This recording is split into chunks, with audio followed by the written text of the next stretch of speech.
That's why you're seeing the field of UX exploding. It's because it is that combination of data analytics, customer need, and then delivering a creative solution.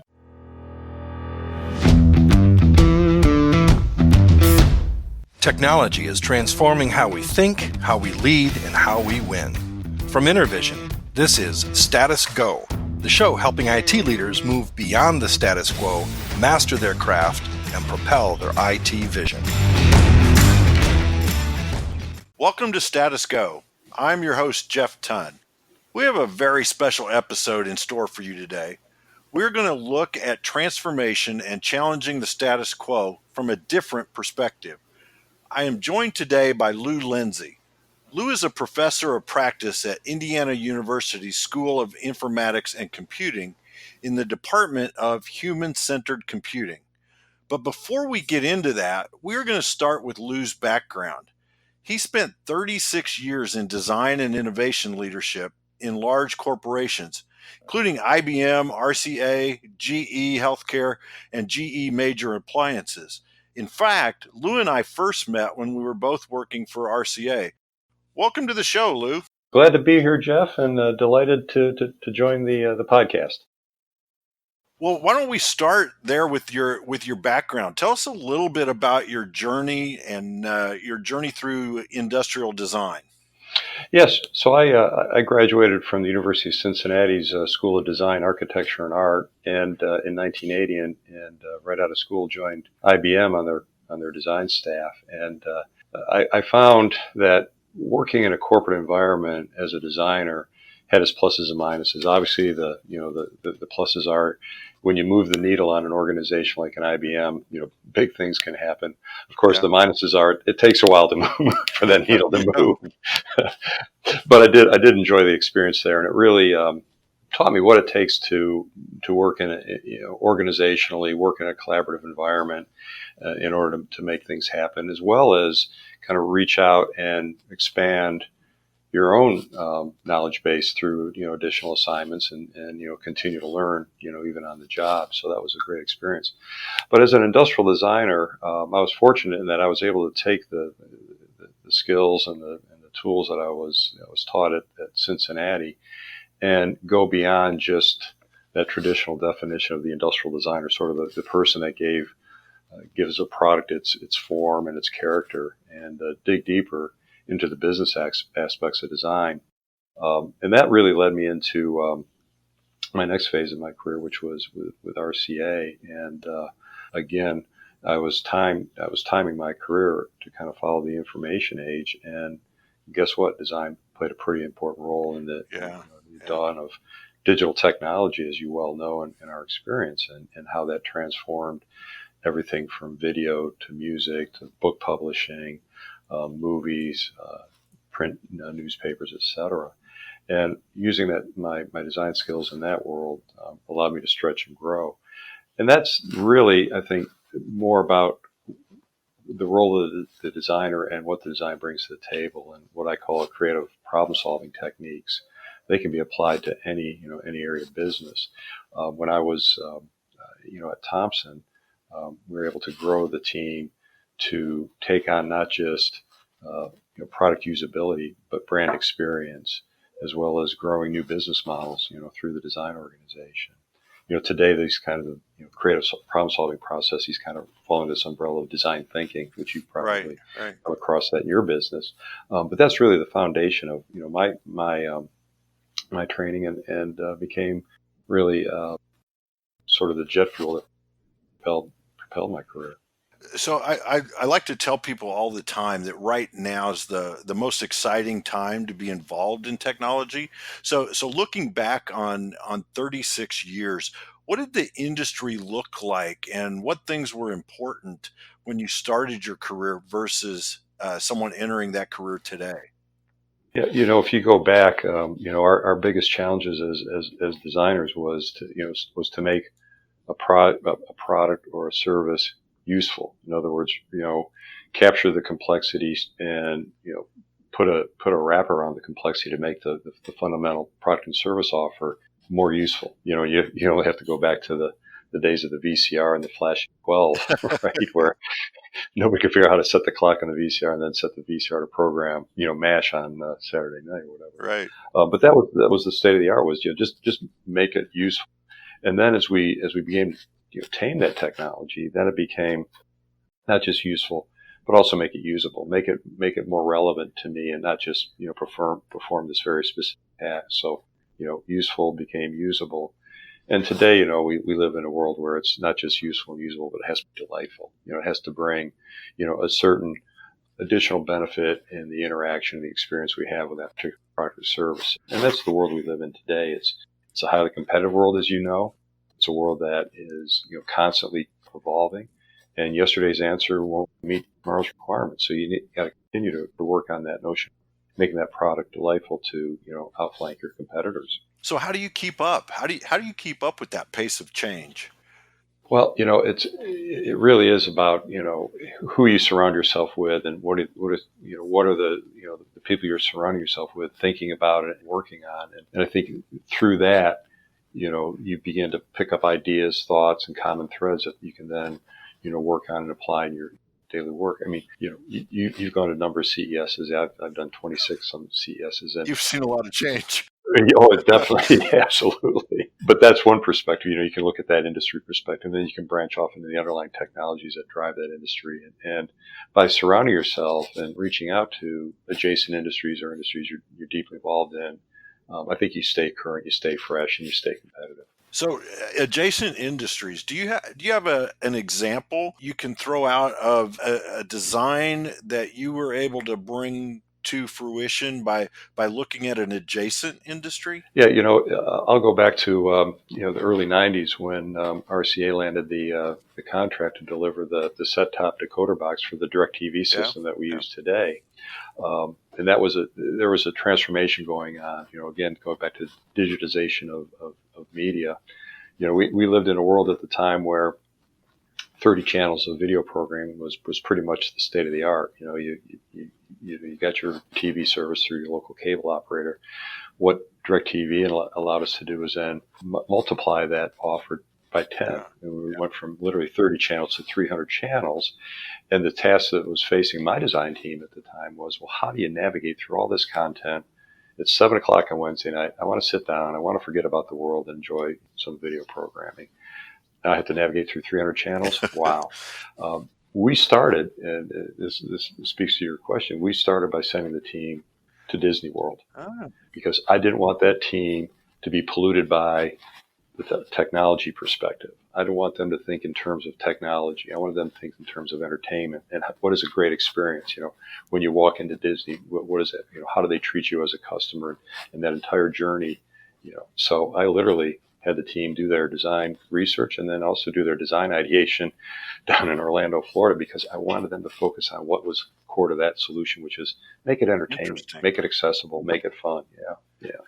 So when you and I worked together at Thomson at RCA, there were really two different groups, right? You had the R&D group, and then you had the information technology group. Right. And a lot of our audience today would be on that other side, right? The information technology group. So what did you find the most effective way to get IT to buy in when you were trying to drive these innovative initiatives throughout the organization? Sure. It was really about getting IT involved from the very beginning. I sat on the product development side and the business units, my team, and I felt in order for us to succeed and drive some of these new initiatives, we needed all the major stakeholders at the table up front. A good example of that was in 1999, I was asked to build out a new business incubator, a skunkworks, if you will. And what I did is I surrounded myself with every skill center in the organization, in that environment. And we had an IT team that once they understood what we were trying to do, where we're trying to go with the business, what are some of the initiatives, whether it be an acquisition or a technology investment to drive a new initiative, to have that team at the table made life so much easier. I mean, it made a world of difference. At the time, for example, we were looking at deploying a small, what we call test town of 300 households in the Carmel area to to serve as a platform to try new concepts and new products and services. We couldn't have done that without a strong IT team buy-in and drive through the whole process of becoming a registered Bell operating company in Arbach at the time and get an ILEC set up here in Carmel. That wouldn't have happened. But have the team at the table, they helped guide that whole discussion, that whole direction, so that we were able to launch that test town effectively.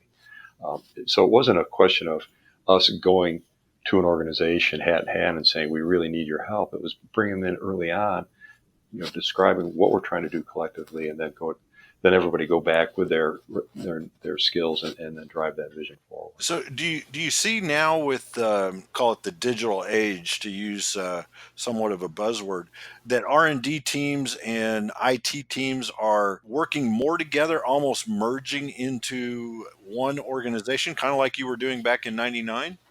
Yeah, let me put it in a sort of different context, Jeff, because whether it was at GE Healthcare or GE Appliances, or even go back to my time at RCA, the world is evolving where new sources of innovation, are emerging, right? The old days was, a company would take a look at their business, say, okay, let's put, 2%, 5% of, top line revenue and dedicate that to quote unquote R&D, give it to the guys and the gals in the lab coats, and don't ask too many questions, as Billy Byers, one of our RD guys, used to say, right? Slide some pizza under the door and let's see what happens. In today's world, that model, while it's still a strong model for basic research and other aspects of R&D, and one I wouldn't dissuade anybody from, but there are other new models, emerging, right? I'd mentioned the Skunkworks, this new business incubator. That's a model. These new open innovation platforms like the IoT Lab here in Fishers, Indiana, or First Build down in Louisville, Kentucky, as part of GE Appliances.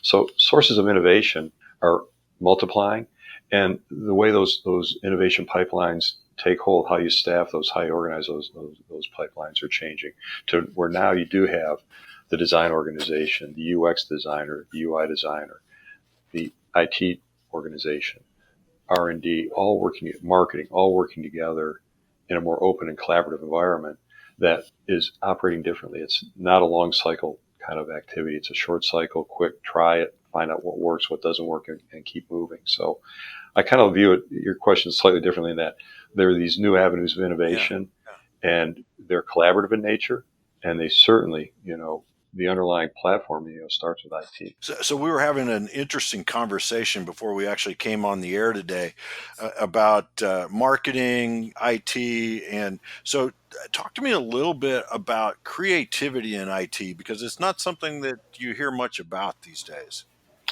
Yeah, I always kind of bristle when I hear, I'm in IT and I'm not that creative. If you look at any one organization and quote unquote, say creativity, when you think about the work that comes out of a world-class IT organization, that's some damn creative work, Yeah, right? yeah. I mean, when you think about solving a problem, elegant code, efficient use of resources in the delivery of a product or service, that's creative. And so I always kind of scratch my head when, well, I'm not that creative. Where it gets a little confusing is all creatives tend to jump to an answer too quickly, right?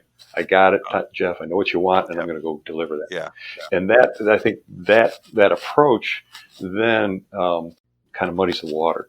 And what I like to think of, what I like to do, and how I kind of approach is, step back, truly understand your customer needs, understand the need statements, design towards that, test it, validate. It's the iterative design, right? It's design, test, evaluate, design. And that, I think, is really, that's that design thinking, that creative problem solving process that I think sometimes when it's lacking in an organization, then the organization becomes, they're considered that I'm not creative, I just, make the sausage, right? But I think that the fundamental principles behind, solid product development in an IT organization that's all based on a creative thing. Yeah, I remember several years ago, I had the opportunity to lead both the IT department and the marketing department for an organization. And one of the first things I did was do a group DISC assessment. And the consultant had us go to the corner of the room that represented our highest characteristic, right? A DIS or C.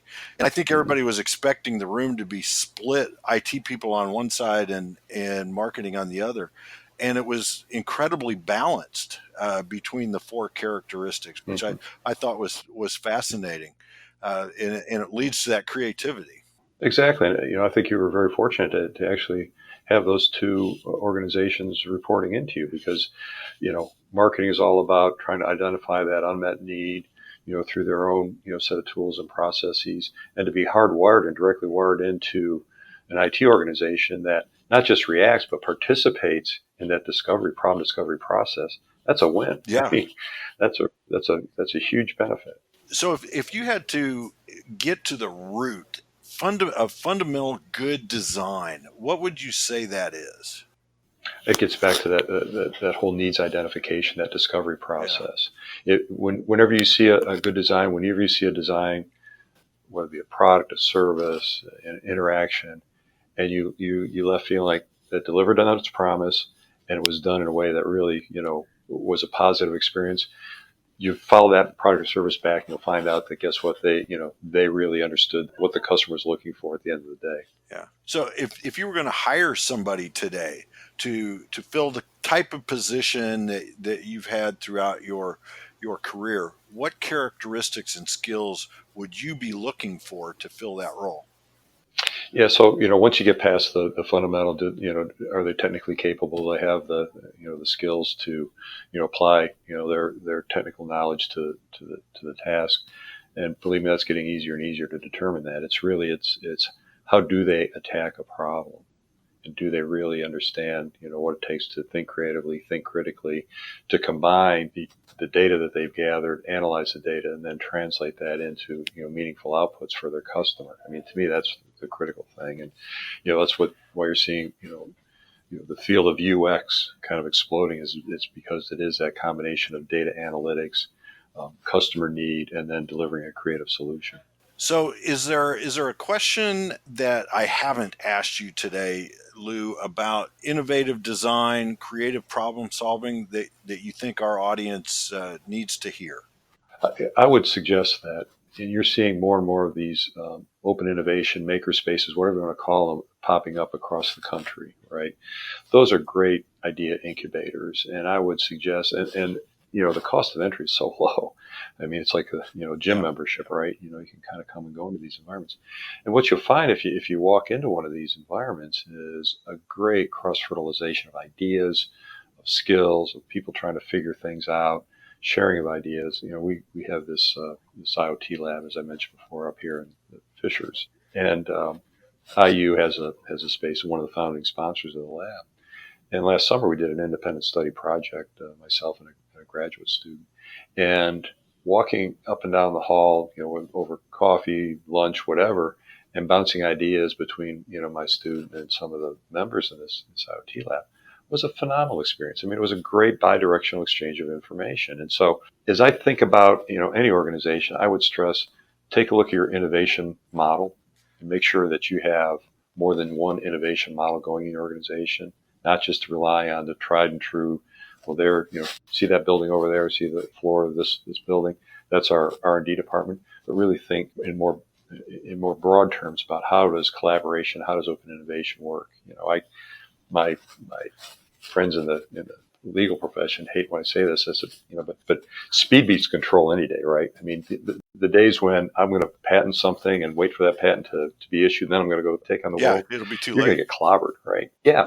So, these environments are really about speed and testing and trying out ideas in a new and fresh way. So I would strongly take a look at, how are you innovating today, and how well are you taking advantage of these emerging assets that in this era are readily available, relatively cheap, and very, very promising in terms of productive output.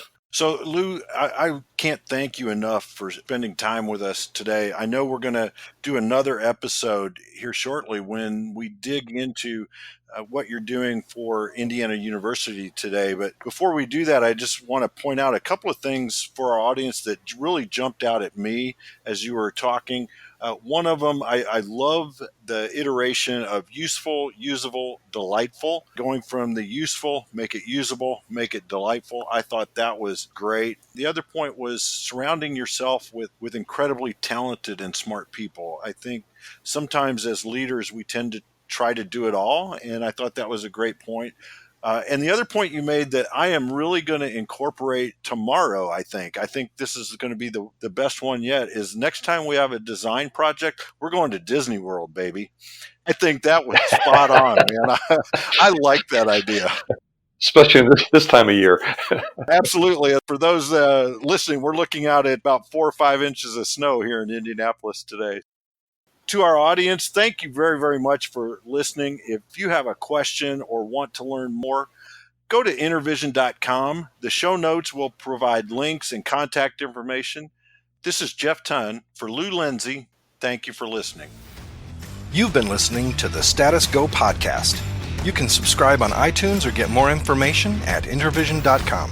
If you'd like to contribute to the conversation, find Intervision on Facebook, LinkedIn, or Twitter. Thank you for listening. Until next time.